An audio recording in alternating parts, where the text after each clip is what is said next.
Hello and welcome. This is Rooflemonger, my friends.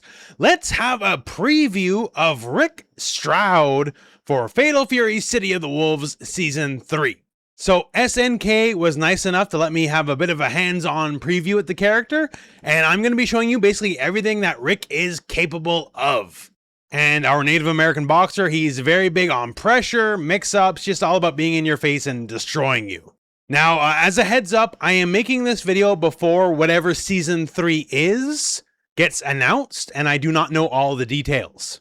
So if there's any big system mechanics or balance changes or whatever, I'm not aware of them, / they're not in this build, it's just Rick.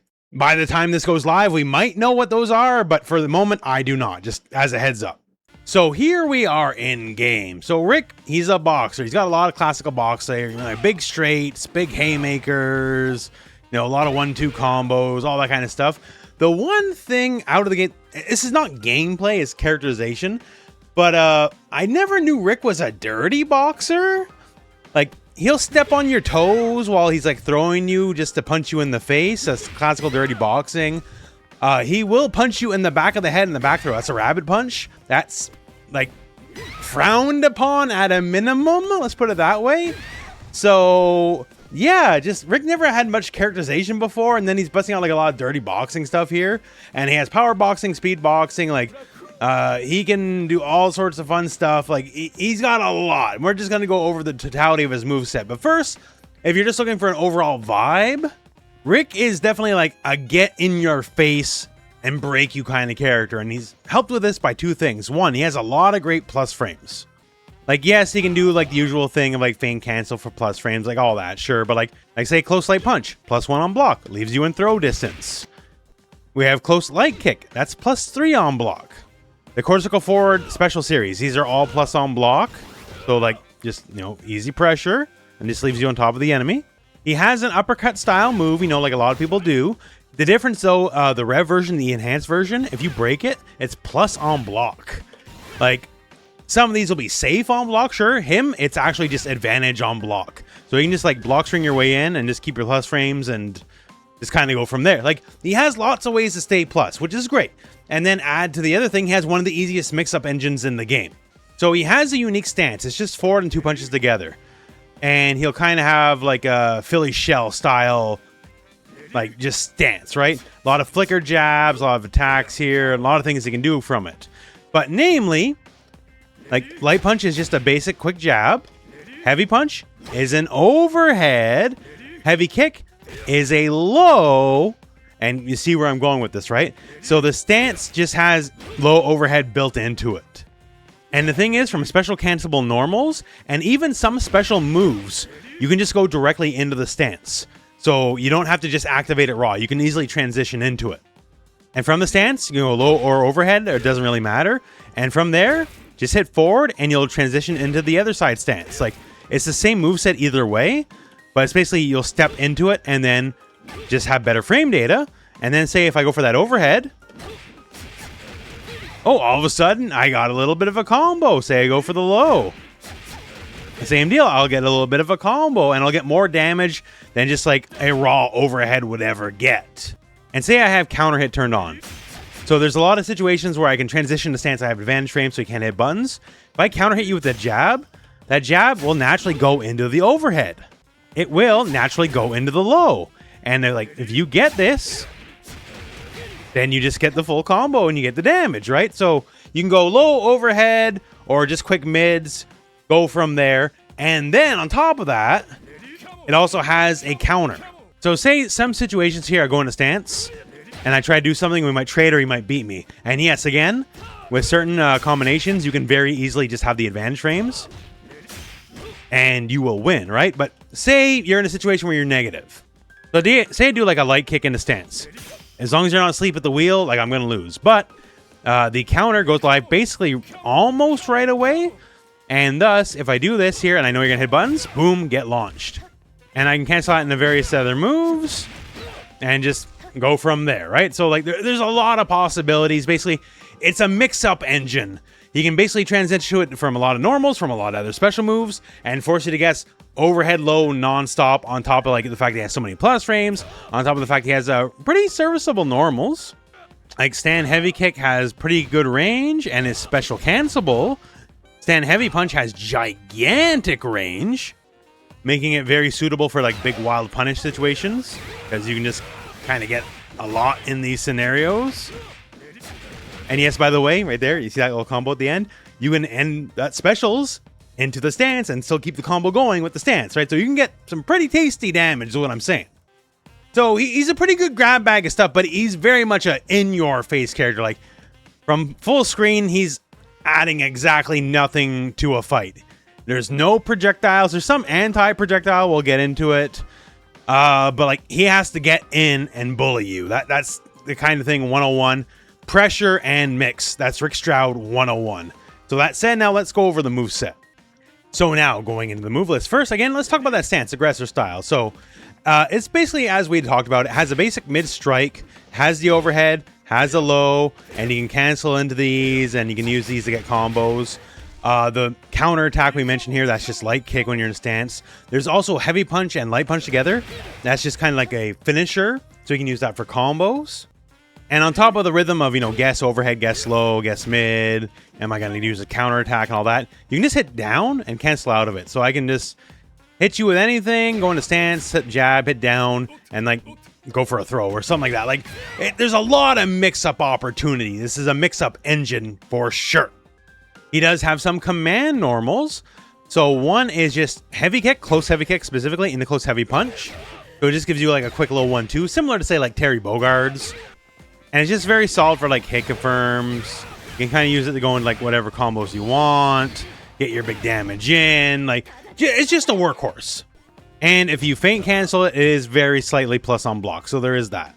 He also has one off his crouch light punch. So you can chain into like however you get into crouch light punch and hit down forward heavy punch. And he will go for a quick little uppercut. And if you happen to be an SPG, then you can also cancel that into your rev blow just for a little bit extra damage, right? So just off of like a very quick little light confirm, even from further away, because it does have some range to it, you get a good chunk of damage. So now for the proper specials. Blazing Sunburst. This is cortical forward and light punch or heavy punch. And this is just a big old wallop. And does good damage. It knocks down.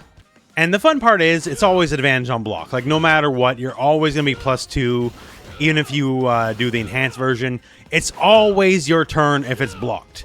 And +2 means you basically are always going to win with a jab. So, you know, tough nuts for them if they block. Also, it raises the rev gauge by 15% each time it's blocked. So it's not too bad, right? It's just a good bully move. If you get the hit, great. You know, damage is damage. If not, it's still your turn. That's why it's a little bit slower startup. It is also your feint, by the way, so you can feint the startup. If you think they're going to do something, you can like jab them out or whatever. But yeah, just a big slower, but not like slow. 30 frame startup is not that bad in my opinion. But a big old wallop, and if it hits, great. If not, still your turn. And the enhanced version is just a little bit faster. So you can just get a bunch of fun stuff off of it if you're just willing to burn that meter. Next up, we have Full Moon Fever. Cortical back on one of your punches, and he will just kind of duck and weave, being very evasive. And I mean very evasive, because he will just go through all projectiles while this is live. And if you want to use the enhanced version, he will go through projectiles faster, because it's not frame 1. Now keep in mind, it's projectiles only, so you're not exactly weaving through Chun-Li's kicking you in the face, right? But it is there. Also, he has 2 steps, a forward step and a back step. And either one, while you're in a stance, you can cancel that into your steps. So if you just want to stand your ground against projectiles and you don't trust your just defense timing or whatever, like that's an option to get past projectiles, and also immediately just dash through them as well. So speaking of those steps, there's Divine Step and Shooting Star. So cortical back kick or cortical forward kick. And depending on the kick you have, the bigger your step will be. So back step, it's mostly just there because it has the punch. Just follow up with it. Remember talking about heavy punch earlier in the video, how it's just a good whip punisher? So the back step can like kind of create space between you or 2 characters, and then you can hit heavy punch and just scream your way in. If this happens as a counter hit, by the way, you get a gigantic launcher and just can kind of go and do whatever you want from there. Also, depending on your spacing, it can be pretty dang safe. Like, it can be up to about neutral on block. Just really depends on how you space it. To get perfect spacing can be a little bit difficult. Yeah, it's even +1 right there, right? So it's just a good spacing tool, force them the whiff, hit them on the other end. Now, the forward step. This is different here because you actually have 3 different options. So you have light step, which is just going to be the same option no matter what. It's always safe on block no matter what, so that is nice. And if you get the hit, you'll be slightly advantaged with them standing. And from there, again, just switch the stance and, you know, try to mix them up, because that's an option you got available to you. Now, the heavy step now unlocks the heavy punch, and from there, we get an actual knockdown, as you can see here. It also does a good deal more damage on top of that. And yes, you're allowed to switch to the stance as well. The thing about this, though, is you will get juggle properties from this. So the move itself does more damage already, but then with the stance, the follow-up, and the light punch, heavy punch combo, like, you are just actually getting a good little chunk of damage here. So it's just a lot more damaging, and that's why it has a heavier step attached to it. Now, unlike the light step, this one, you better believe, is actually punishable on block. If you're going to get a much bigger reward, well then, you know, that's the way it's got to be. Now, enhanced step still has the same deal, except now the heavy becomes an actual uppercut launcher. And so, like many uppercut launchers, this is breakable, although it's still punishable barely, FYI. But this will go into many common starters, and from there you can break it and launch them.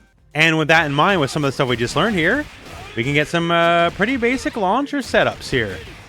So we can also go into the stance at the end of that, right? So it's just one avenue of many to get a lot of damage from juggles. So now let's get to the Hellion Cross. This is his version of an uppercut. It is not a true reversal, FYI. So the light punch version is not full invincible. It does have anti-air invulnerability, yes, but it is not like a wake-up invincible move. For that, you got to spend some meter on his level 1s. So since it's not a traditional reversal, you can do a few different things with it. One, say the heavy version, like a lot of characters will have the heavy version of their, you know, uppercut, reversal, whatever, and then it'll be a launcher if you break it. His leaves you standing. So I can like do this 3-hit combo and leaves you standing at +6, which is exactly enough to link, say, a jab afterwards. So now as a meterless combo, I can do that, right? And then immediately go into here, switch in my stance, mix them up. So they took some damage from a meterless combo setup, never left the ground, left standing, so they have to wake up, or rather just be inside the stance mix-up from there. So basically, it's just a real different way to go about it compared to just how everything else is with the standard combo structure of the game. And the enhanced version, much the same, is breakable as well. You can break it on the first or second hit, so whichever one sort of works for you. First or second hit, if you use the enhanced version, they are both advantage on block, so it'll be plus frames for you either way, which again is a little bit different from how this sort of works. But again, these are not reversals. It's a bullying tool, right? And there is no pushback if you break it on the first hit, which is +4, and its close jab is 4 frames. So that just will link into itself right there, as you can see. You'll have a more traditional launcher if you break it on the second hit, and if you let it rock, then you get a big bounce, and just kind of sets up your combos very easily from there. Like, just easy on the rev excel cancel structure, basically. So it is an uppercut motion, basically, but it is not an uppercut in traditional sense. It's another big bully tool. So now let's talk the supers. So first, the punch super, the Gaia Breath. So invincible startup, fast startup, gonna be good for like a lot of juggles. Also, just very easy Oki pressure afterwards, because it just kind of puts them at your feet. Double dash, you're +4 in their face on wake up. You can do whatever you want. It's just kind of really good. Level 2 version, you know, slightly faster startup, more damage as you would expect. Either way, the Oki situation's the same. You can just double dash or, you know, make whatever setup you want. It's just an easy one. It's just a good workhorse super. Now, the other one, Howling Bull. You know, a little shout at the Raging Bull, right? So this one's got some range to it is the big thing. Now, he's not a projectile-based character by any stretch, right? But the fact he can kind of reach out and get you with this gives him more effective range than you'd think he might otherwise get. So as long as you're not too far away, so you catch a startup of a projectile or something like that, you can catch people with it. And kind of level 2 version, kind of much the same here, just better yet, slightly more range, right? So it gives utility to a character that's pretty straightforward all in all. Like when it comes to combos or just like defending yourself because he has poor defense, the punch super is definitely the way to go for most of the time. But if you're looking for just like a little bit more utility than you normally get, because this also has, if you look at the frame data meter, this has projectile invulnerable frames, right? So it's kind of meant to use this, catch them in the middle of a fireball. So yeah, just a good little utility super. And the hidden gear is the Screaming Bull. And like most hidden gears, it's just mostly there for the damage. And yeah, he kind of beats the holy hell out of you. Like, not too much nuance. He's a boxer, and he's gonna punch the crap out of you. And that's kind of all it needs to be. I also think it looks pretty dang cool all in all. Like, good cinematic shot here. So that is your look at Rick Strowd. So Rick, he's, in my opinion anyways, pretty straightforward. Like, he's not too tricky. He's pressure, pressure, pressure, mix, mix, mix, and punch you upside the head, basically, right? And if you're looking for a straightforward character, this is it. So it's a good way to start the season, in my opinion. As far as some other characters like Laucorn, who even knows what he's going to be like? Duck King, pardon the pun, he's going to be a bit of an odd duck. So to start Season 3, I think a straightforward character is a pretty good way to do it. Now, of course, I don't know everything else that's in Season 3. Hopefully by the time this video goes live, we'll have some clue. But yeah, so that is Rick. I hope you've enjoyed the breakdown. Thank you very much for SNK for letting me have hands-on time with the character. And that's it for me, and that's it for the video. So thank you very much for watching. Hope this video has found you well, and go out and play some Fatal Fury.